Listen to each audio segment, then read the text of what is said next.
তো বন্ধুরা দেখো, আমরা জলখাবার নিয়ে বসে পড়েছি। মুড়ি, ছানার সন্দেশ, আর এখানে আছে শসা আর ছোলা।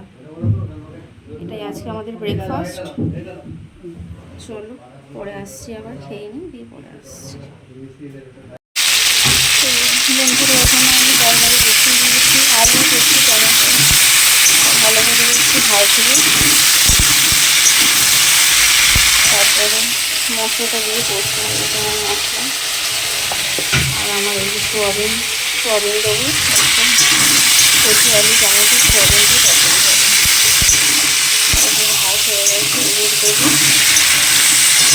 চলো পরে আসছি।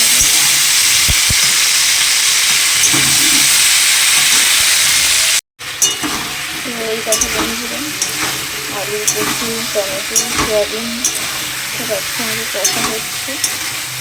কষে নিয়ে ভালো করে কষে নিয়ে তারপর জল দিয়ে দেবো। পরে আসছি।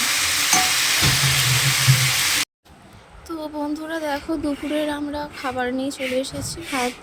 ভাত আর এখানে আছে আলু কচু সোয়াবিন টমেটো দিয়ে তরকারি করেছিলাম। তো দারুণ হয়েছিল তরকারিটা, মাখা মাখা করেছিলাম। দেখো একদম গরম গরম ধোঁয়া ওঠা ভাত আর তরকারি। তো চলো, সবাইকে টাটা বাই। সবাই সাবধানে থাকবে, ভালো থাকবে, বাই।